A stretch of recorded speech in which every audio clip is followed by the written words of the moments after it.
Hey guys, welcome back to another week of Collingwood Connection. I'm Will, joined by always by the man himself down in Patterson Lakes there. Fossil, how are you this week, mate? Yeah, good. Thanks, William. Yeah, it was good. Yeah, good week. It's good when the team wins. It makes it a whole lot better. But yeah, we're off to a good start. But we've got a big one on Saturday night at the MCG. So hopefully the guys can step up and have another win. Got your own personal assistant there, Fossil. That's Yeah, that's got my pretty own good. board, got my own wardrobe and everything here, William. She's a good girl. Do She you, looks mate? after me. Does your makeup and everything, I'm sure. Yeah. Yeah, does the whole lot. Look out, the dogs are going berserk. No, that's But good. anyhow, Yeah, no, it was a good week. Yeah, obviously the Pies last week winning, and we're doing the preview episode, guys, for Collingwood v Adelaide. That's 7:35 this Saturday. Tip off at the MCG. It's not a ball up anymore, Fossil, or a throw up. So I'm just saying tip off now. So, yeah, that's um, it.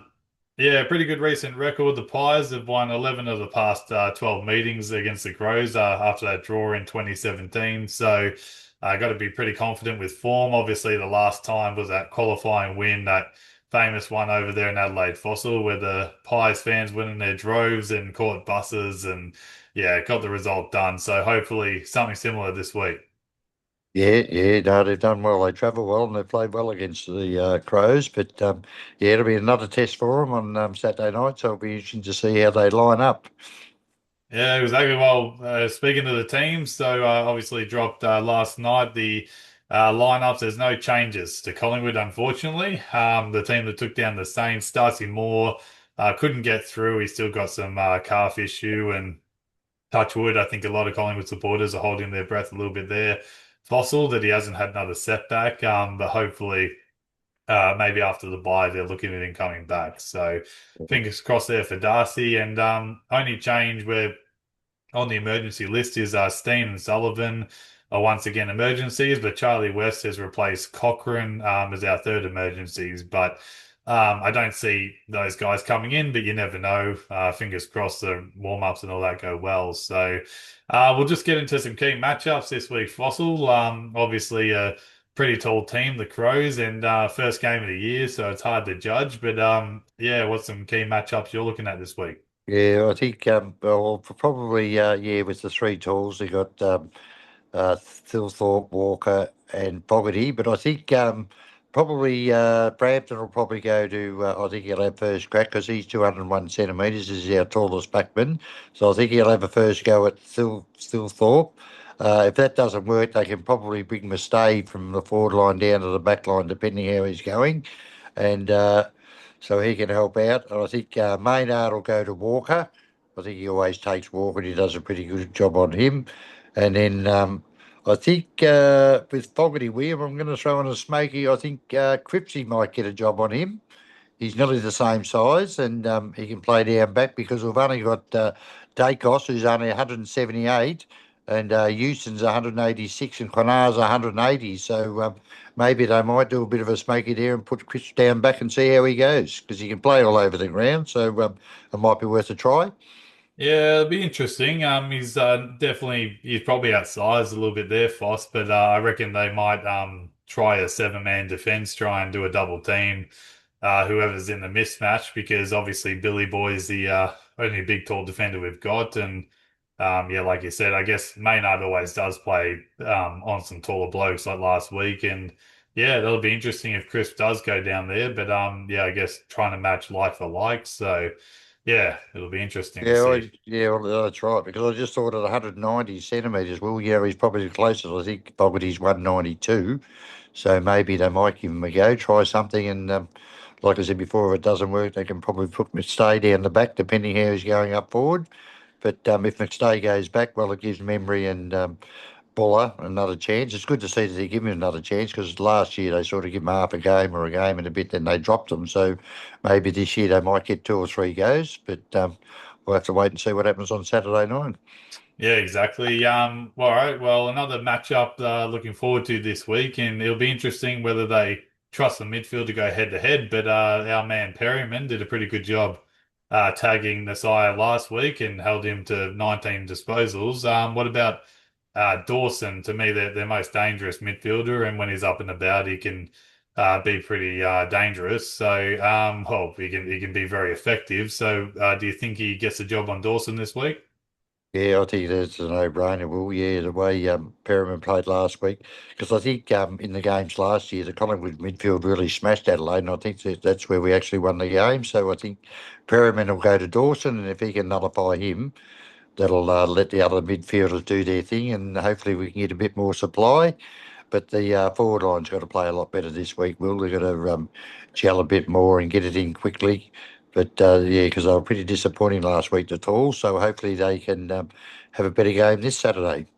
Well, we've got a relatively small forward line, even with the likes of McStay and Buller. If McStay's not helping down back, so similar to last week, they just need to use the footy well. Can't afford to be playing into Adelaide's hands, and those great intercept markers have got back there. They've got Worrell, Butts, and Nick Murray. All these guys are 195 centimeters plus. So if the high ball's coming in, Buller, McStay, and Membry are very quiet last week. In our review episode, I think I said they took about 6 marks and one contested between them. So not a lot for the taller guys, and they've either got to break even in the contest or hopefully clunk a few. But I think if they can't afford these high balls going in, they'll have to hit up a few leads and try and use the width of the ground. Obviously, a lot different to Adelaide ovals, so yeah, try and get the Crows' defense moving around, and I think.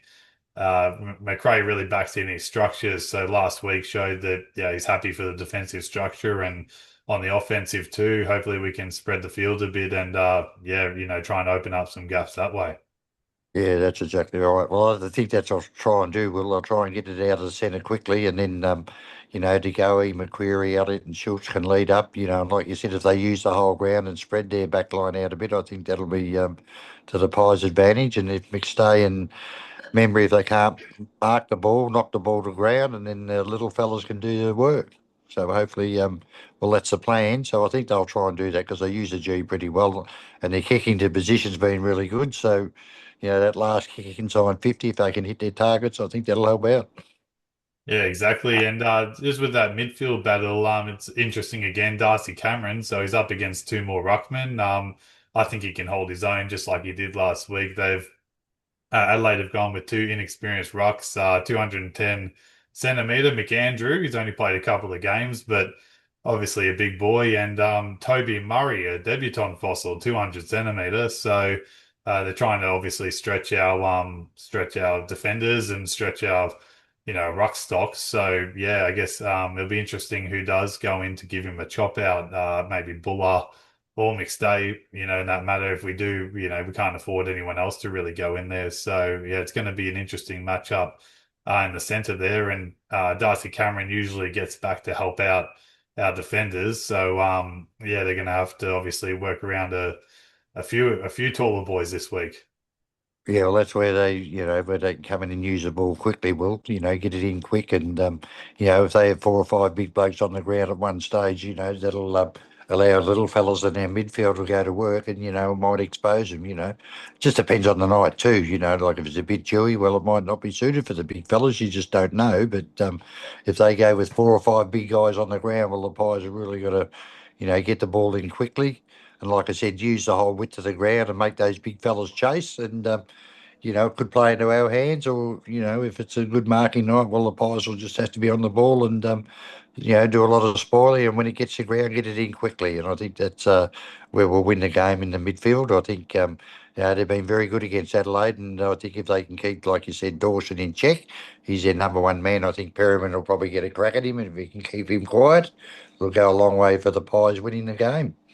Yeah, well, Dawson aside, I had a look at the midfield, and it sort of showed in last year's qualifying final that Adelaide relied just heavily on a team unity and everyone sort of sharing the load. Rochelle, they were without Rochelle last year for a majority, and I know he's been more of a forward, but a bit of an Mm. X factor. He's played some practice game, played a lot more midfield time. So Berry, Saligo, and Rochelle, let's say in the middle, up against Long, Dacos, and my young fella Pendlebury. I think he'll probably get a bit more game time this week. He sort of hinted at them taking in turns to manage players with this extra person on the bench. So looking at those, I think that's where we can really get on top if we can nullify a couple of them and start getting the clearances. Because last week, obviously, the big talk was the inside 50s, which we lost 63 to 40. So not much Mm. supply for our forwards, and also in turn our defenders working overtime. And the extent of clearances 15 to 8.